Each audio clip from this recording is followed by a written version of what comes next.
শবে কদরের রাতে যদি ছোট্ট এই দোয়াটি আপনি পড়তে পারেন, আল্লাহ তাআলা সাথে সাথে আপনার দোয়া কবুল করে নিবে। অনেকে বলেন যে হুজুর এত দোয়া করি আল্লাহ তাআলার কাছে দোয়া কবুল হয় না। দোয়া কবুল হওয়ার কিছু টাইম আছে। শবে কদরের রাতে যদি আপনি এই ছোট্ট আমলটি করে আল্লাহ তাআলার কাছে আপনি দোয়া করতে পারেন, সাথে সাথে আল্লাহ তাআলা আপনার দোয়া কবুল করে নেবে ইনশাআল্লাহ। আম্মা জান আয়েশা থেকে হাদিস এসেছে যে আল্লাহর হাবিব সাল্লাল্লাহু আলাইহি ওয়াসাল্লাম লাইলাতুল কদর, শবে কদর সারা রাত্র তিনি জাগে থাকতেন এবং তিনার পরিবার পরিজনকে তিনি জেগে থাকার জন্য আদেশ করতেন এবং তাদেরকে জাগ্রত করিয়ে দিতেন।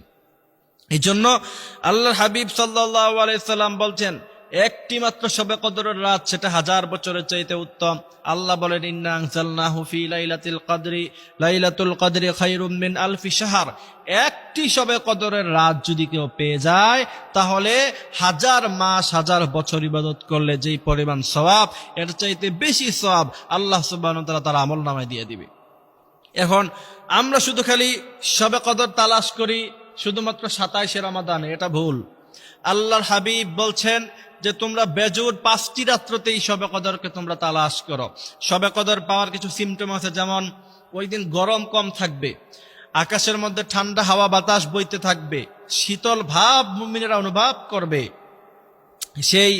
সেটা যদি আপনি দেখেন তাহলে বুঝতে হবে যে আজকে শবে কদরের রাত এবং ওই রাত্রিতে বেশি বেশি আল্লাহ তাআলার কাছে ইবাদত করতে হবে। শুধুমাত্র 27 রমাদানের শবে কদর ভেবে যারা শুধু ওই রাত্রিতে ইবাদত করেন, এমনও হতে পারে আপনার জীবনে আপনি কোনোদিন শবে কদর পান নাই। এই জন্য এটা খুব গুরুত্বপূর্ণ বিষয়।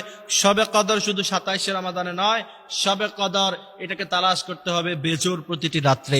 এই জন্য আম্মা জান আয়েশা থেকে হাদিস এসেছে, আল্লাহর হাবিব সাল্লাল্লাহু আলাইহি সাল্লাম শবে কদরের রাত্রিতে সবচেয়ে বেশি যে দোয়াটা পড়তেন সেই দোয়া হচ্ছে, আল্লাহুম্মা ইন্নাকা আফুবুন তুহিব্বুল আফওয়া ফাআফু আন্নি, আল্লাহুম্মা ইন্নাকা আফুবুন তুহিব্বুল আফওয়া ফাআফু আন্নি।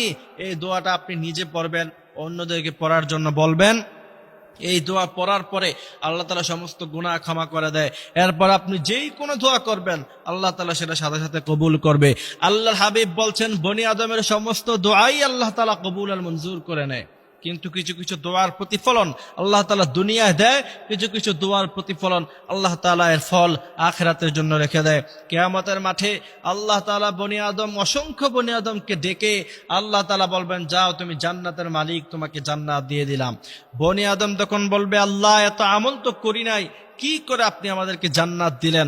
আল্লাহ সুবহানাহু ওয়া তাআলা ওই সময় তখন বলবে, দুনিয়ায় তুমি দোয়া করেছিলে তোমার গাড়ি দরকার, দুনিয়ায় তুমি দোয়া করেছিলে তোমার বাড়ি দরকার, তখন তোমাকে কিছুই দেই নাই, আজকে আমি আল্লাহ সুবহানাহু ওয়া তাআলার বিনিময়ে তোমাকে দিয়ে খুশি করে দিলাম। সুবহানাল্লাহি ওয়া বিহামদিহি সুবহানাল্লাহিল আযীম। আল্লাহ তাআলা আমাদেরকে এই কদরের রাত্রি হেলায় দুলায় না কাটিয়ে আমলটি করার তৌফিক দান করুক, আমিন।